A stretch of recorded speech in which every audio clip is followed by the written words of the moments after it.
What if I told you that every time you hesitate, every time you question your worth, and every time you back away from your own voice, you're not being cautious, you're being conquered? Self-doubt is not a personality trait. It's not humility, it's a mental coup, a quiet, persistent assassin that disguises itself as reason, but in truth, it's the slow erosion of your personal sovereignty.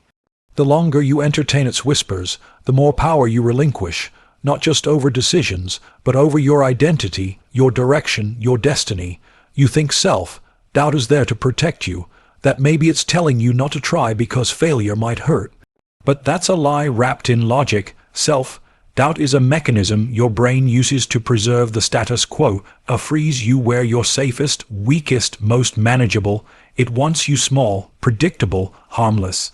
Why? Because certainty is dangerous, conviction cannot be controlled, and if you ever woke up one day fully convinced of who you are, of what you're capable of, you'd be unstoppable. That's the nightmare your inner coward is trying to avoid. So it keeps you doubting, delaying, distracted. The war begins the moment you realize this voice isn't yours. It's a parasite pretending to be caution when it's really self-sabotage in a velvet robe. To destroy self-doubt forever, you don't reason with it. You don't wait for it to leave on its own. You declare war on it. Doubt does not respond to therapy. It responds to pressure. You have to treat self-doubt like a traitor in your court. Publicly exposed, humiliated, and executed. That means when the voice says you're not ready, you act anyway. When it says you don't have what it takes, you take more. You move faster, speak louder, push harder. Not because you're free from fear, but because you are done negotiating with it. Doubt doesn't disappear by being understood. It vanishes when it is overridden by sheer will. Most people think confidence is the opposite of doubt. It's not. Control is. When you control your narrative, when you control your perception of events, you don't need to feel confident. You command yourself. Confidence is a byproduct of control. It's not something you wait for. It's something you build by moving through resistance like a knife through flesh. People who dominate their lives don't wait to feel ready. They move as if readiness is irrelevant, and that's the secret. Certainty doesn't come first. Action comes first. Certainty is manufactured. It's forged through pain, carved through decision, and set on fire by repetition. The man who acts with intention does not need permission to believe in himself. He proves himself, not with thoughts, but with impact. You must destroy the illusion that clarity will arrive on its own. It won't. You must decide first, then build the clarity behind your decision. That's how the powerful operate. They choose the outcome and let the process bend around that decision. Doubt lives in the space between hesitation and action. Shrink that space and you kill doubt in the womb. This is why powerful individuals always seem so calm, so sure, not because they're fearless, but because they've killed the time between thought and execution. They make themselves inevitable, and once you make yourself inevitable, there's no room for doubt to exist. It suffocates in the presence of deliberate, repeated movement. You must master the art of self-command. Every time you act in the presence of doubt, you steal from it. You rob it of oxygen. You strip it of credibility. And eventually, it dies from exposure. But here's the truth that most people will never tell you. Self-doubt doesn't die once. It regenerates, evolves, changes form. One day it says you can't do it. Next it says you did it, but it wasn't enough. Then it whispers you don't deserve the credit. The only way to permanently destroy it is to stop listening altogether. You must replace internal validation with internal command. You don't ask if you're good enough. You declare that you are, and your life bends to the force of that statement. Now here's what separates those who conquer self-doubt from those who worship it unknowingly. They understand perception is a weapon. The way you frame your life, your failures, and your flaws determines your energy. People who feel weak are those who tell themselves weak stories. They see a failed attempt and call it a sign to stop. But the powerful reinterpret the same failure as proof they're getting closer. Same event, different lens. One lens breeds paralysis, the other breeds momentum. Destroying self-doubt forever means rewriting every internal narrative that does not serve you, until even your pain becomes a servant of your purpose. Every moment you doubt yourself, is a moment you teach the world to do the same. The way you carry yourself signals to others how to treat you. This is why the confident are respected long before they're understood. Their energy announces them before their achievements ever do, and here lies the truth buried under layers of lies you've been fed since birth. Power is not granted, power is claimed, and you don't claim power by asking for it. You seize it by moving as if it's already yours. You must radiate certainty until the world conforms to the reality you've declared. You want to know how to kill self-doubt instantly. Stop treating it like a feeling and start treating it like a challenge. Every time it arises, see it as an opponent stepping into your arena, and your job isn't to listen, it's to dominate. You destroy self-doubt not by convincing it, but by making it irrelevant, by becoming too focused, too fast, too intentional for it to keep up. You do not need healing. You need direction, not more time. You need tension. You need the pressure that forges identity, the heat that sharpens presence, the movement that silences noise. And now the deeper war begins. You thought this was just about belief, but this is about control. Power over your mind, over the lens through which you experience this world, over how you teach others to interpret your presence. The deeper you go into destroying self-doubt, the more you realize this is not just about self. This is about dominance over your environment. You start by mastering yourself, but that mastery becomes a force that reorganizes everything around you. You walk differently, you speak without filler, you stare through the masks people wear. You see through manipulation because you've already slain the greatest manipulator, your own mind. You begin to craft perception like an architect. You become hyper, aware of how your energy sets the tone. You no longer shrink to make others comfortable because you understand that comfort was never the goal. Power was, and power, real power, comes from internal alignment. From knowing that every move you make comes from a foundation of intention, not reaction. Most people live reactively, slaves to impulse and fear, but you, when you kill self-doubt, you begin to live strategically. Every word, every silence, every pause becomes a move in a larger game. And in this game, weakness is not just a disadvantage, it's an invitation for control. The world does not reward the uncertain, it rewards the decisive. Not because they are right, but because they move first, speak loudest, and define reality while others are still wondering if they belong. To destroy doubt forever, you must become the one who defines. You define the rules of engagement, you define your worth, you define your role, and once you've done that, you begin to manipulate energy. You learn when to disappear to build mystery. You understand that silence can be louder than speech. You start wielding absence as a tool, because your presence is now too powerful to be wasted. Self-doubt is not an emotion, it's a tactic, a deeply embedded psychological maneuver used by your mind to keep you controlled, passive, and predictable. People mistakenly believe that self-doubt is simply a fleeting feeling of insecurity or uncertainty, something that just happens when you're under pressure. But that's a surface-level understanding. The truth is far more calculated. Self-doubt is your mind's defense mechanism, a program it runs to prevent you from disrupting the established narrative of who you are. It's not random, it's not accidental. It's deliberate. It's the mind's way of maintaining internal order by preventing you from venturing into the unknown. Because every time you attempt something outside your current identity, every time you take a step that challenges your perceived limits, your mind initiates the doubt sequence to pull you back in line. Think about it. You've spent years collecting memories, experiences, failures, opinions, and fears.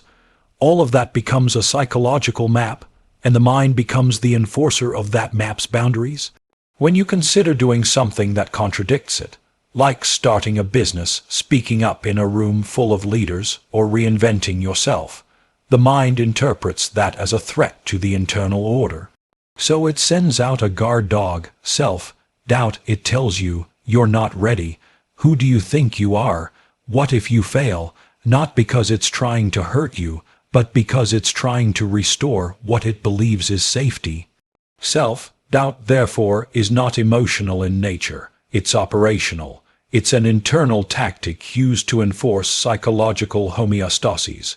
Once you recognize this, you realize that overcoming self-doubt has nothing to do with self-love mantras or feel-good affirmations. It's a game of internal politics. You have to understand that your mind, left unchecked, is not your ally.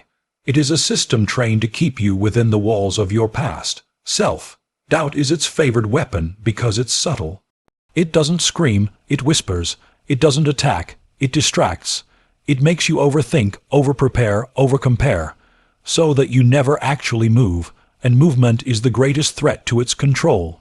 Because the moment you take real action, you override the tactic. You begin to construct new evidence, and the mind can't argue with proof. That's why it fights so hard to keep you in stasis, because once you step outside of doubt, you gain momentum. And momentum is impossible to contain. The most dangerous aspect of self-doubt is that it feels like you. It uses your voice, your logic, your memories, so you rarely see it as separate. You mistake it for truth. You say, maybe I'm not good enough, and you think that's a self-aware observation, but it's not. It's the mind weaponizing your past to prevent your expansion. It doesn't care about truth. It cares about consistency. The moment you try to break out of your own patterns, doubt arrives not as a warning, but as a soldier. And if you don't identify it as such, you'll comply. You'll believe the voice, not realizing that the voice is simply a script designed to maintain psychological control. So what do? You unmask it. You strip doubt of its authority by refusing to treat it like insight. You see it for what it is, not your higher self speaking, but your outdated self defending its territory. Every time doubt arises, you name it out loud. You say, this is not me. This is the mind trying to maintain control. And then you act, immediately, decisively, not because you've resolved the doubt, but because you've recognized it as false authority. The mind expects you to hesitate. That's the pattern. That's how it holds power. But when you defy that pattern, even while the doubt still exists, you fracture the entire system. Self-doubt is a tactic, and like all tactics, it only works when it goes unnoticed. The moment you expose it, it loses its grip, because it has no power on its own. It only has influence when you believe it's part of your identity, but it's not. It's a reflex, a security protocol. And once you've seen it clearly, once you've identified its patterns, its language, its timing, you can break it, not with affirmations, not with waiting for the feeling to pass, but with direct, violent action in the opposite direction. That is how you dismantle the internal system that feeds self-doubt. You confront it with force, you starve it with movement, and eventually it stops appearing, not because it was conquered once, but because you no longer give it the control it was designed to take. Power is claimed, not given, and destroying self-doubt is an act of war, not negotiation. The moment you begin negotiating with self-doubt, you've already surrendered ground. You're treating a hostile force like a misunderstood friend, hoping it'll go away if you just reason with it. But self-doubt isn't a guest to be persuaded, it's a mutiny to be crushed. If you wait for permission to act, if you wait until you feel confident, ready, or validated by others, you've misunderstood how power works. Power is not a vote, it is not a reward handed to you after proving your worth. Power is seized, and the destruction of doubt is the moment you stop asking and start taking. Those who live with internal hesitation think that boldness is reckless, that certainty is dangerous, and that humility requires doubt. But this is the illusion of the weak. Power does not arise from asking the world who you are. It's born the moment you decide who you are and act in alignment with that decision, regardless of opposition. Self-doubt is the internal manifestation of a mind trained to obey, to submit, to conform. It's the lingering belief that someone, somewhere, must give you permission to fully embody your strength, but no one will, they can't, because they're busy protecting their own territory, and power does not respect the uncertain. This is why destroying self-doubt is not a gentle process, it's warfare, psychological warfare, and like any war, it requires strategy, ruthlessness, and absolute clarity on the enemy's nature. Doubt is not an idea, it's a weapon. It's the method your conditioning uses to keep you obedient. It doesn't try to defeat you with force. It wins by making you hesitate, by turning your strengths into questions and your potential into confusion. Every time you pause, it grows stronger. Every time you hesitate, it tightens its grip. And every time you back down, even slightly, it carves that path deeper into your psychology. So what do?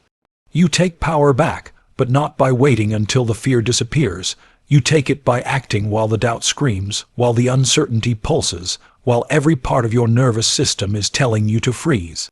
The man who wins the war against self-doubt is not the one who feels fearless. He is the one who moves in full defiance of the fear. His actions are louder than his questions. He doesn't wait for silence in the mind. He drowns the noise out with relentless decision-making. The battlefield of self-doubt is littered with the corpses of men who tried to reason their way to certainty. But the ones who claim power, they storm the walls. There is no diplomacy with doubt, no compromise. Either it controls your life or you dominate it. This isn't about arrogance. This is about clarity. Arrogance is blindness to weakness. Power is the full awareness of your flaws, and the absolute decision that they will not stop you. The man who understands this stops looking for signs. He stops waiting for the perfect time. He stops seeking consensus. He realizes that the more he hesitates, the more power he bleeds, and the more power he bleeds, the more the world senses his weakness. Because doubt doesn't just exist in your mind, it radiates. People smell it. They feel it in your energy, your posture, your hesitation to speak or lead. You train the world how to treat you by how you treat your own doubt. When you understand that destroying doubt is an act of war, you begin to act like a warrior. You stop over-explaining yourself. You stop apologizing for existing. You move like a storm, deliberate, unapologetic, destructive to everything that tries to reduce you. Every decision becomes a statement. Every step forward becomes an act of defiance against the version of you that stayed small. Because doubt doesn't vanish, it's overpowered. And the only language it understands is action that refuses to retreat. You must approach self-doubt the way a conqueror approaches enemy territory. No mercy, no hesitation, no retreat. You don't knock on the door of your potential. You break it down. You don't ask, am I good enough? You tell the world, this is who I am, and let your results be the proof. Power begins the moment you stop seeking permission to exist, and it becomes permanent when you act so consistently, so intensely, that self-doubt no longer finds room to breathe. You must become the man who doesn't wait to feel powerful. He behaves powerfully until the world conforms to his reality, and in that, self-doubt has no place left to hide. Certainty is manufactured through ruthless action and controlled perception. It is not something that descends upon the chosen few like a divine gift, nor is it some rare internal emotion that only the lucky feel. Certainty is a construct, a weaponized state of mind forged by the deliberate rejection of indecision. The man who appears most certain is not always the most skilled or the most prepared. He is the one who has trained himself to act decisively and control the meaning of every outcome. He doesn't wait for clarity, he creates it. He doesn't wait for confidence, he initiates it, and through action, through repeated high-intensity motion, he sculpts a sense of direction so solid that even failure cannot dislodge it. This is the psychological infrastructure that the powerful build, an internal machine where execution comes first, and certainty is the residue that's left behind. The average man waits to feel ready before he moves. He thinks certainty is a prerequisite, but that mindset is the death of momentum. What he doesn't understand is that waiting produces more doubt, not less. The longer he thinks, the more he hesitates, the more space he gives to internal noise. That noise is what destroys clarity. It's not the action that's dangerous. It's the thinking about the action without taking it that gives fear its oxygen. The decisive man, on the other hand, builds certainty by starving that noise. He doesn't engage in mental debates. He makes the move, he speaks, he launches, and in doing so, he becomes certain, not because he's free from fear, but because he's too focused for fear to gain traction. The truth is, motion builds belief, not the other way around. Every time you act without permission, you broadcast a signal to yourself and the world. I am the authority here. This signal gets reinforced with each bold movement you make. And that signal, over time, becomes your identity. That's how certainty is born. Not in thinking, not in planning, but in consistent movement paired with a refusal to be shaken by short-term discomfort. The powerful don't confuse temporary failure with permanent identity. They control the meaning of what happens. When they lose, it's a setup for the next move. When they're rejected, it's a test of endurance. They are never passive observers of reality. They are editors of meaning, bending experience to fit their chosen narrative. That's how they maintain internal order. That's how they generate certainty in the middle of chaos. Controlled perception is not about delusion. It's about psychological control over your interpretation of events. It's understanding that nothing has inherent meaning until you assign it one. Most people lose their certainty not because of what happens to them, but because of how they choose to define what happens. They experience resistance and call it a sign to stop. They feel discomfort and call it a warning. But the man who controls his perception calls resistance training. He calls discomfort sharpening. And by doing so, he doesn't avoid struggle. He integrates it into his sense of identity. His perception becomes a fortress, and nothing penetrates it unless he allows it. That control is what creates the illusion of unshakable certainty from the outside. But it's not an illusion. It's a system, a code, a deliberate reprogramming of the mind's reflexive responses. The man who understands this becomes dangerous. Because once you realize that certainty is something you can construct, you stop envying others and start engineering your own edge. You become deliberate in how you frame your life. You speak about your goals with finality, not hesitation. You remove filler language. You stop saying maybe, I think, I hope. You speak in statements, I will, it's done, this is happening. This language is not just for others. It's for your own subconscious. Your words set the temperature of your belief. Your tone sets the tempo of your nervous system. When you speak like a man who has already decided, your body follows. And when your body follows, your actions align. And when your actions align, results appear. That chain reaction creates a loop of reinforcement. That loop becomes the engine of certainty. People often ask how to be confident in an unpredictable world. The answer is brutal but liberating. You must become the most predictable force in your environment. You must be the constant, the anchor, the variable that does not shake when the storm hits, and the only way to do that is through repetition.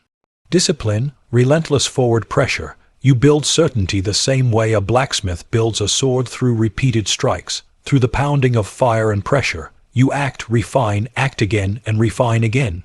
And soon enough, doubt doesn't disappear, it simply becomes irrelevant. You're too focused, too consistent, too committed.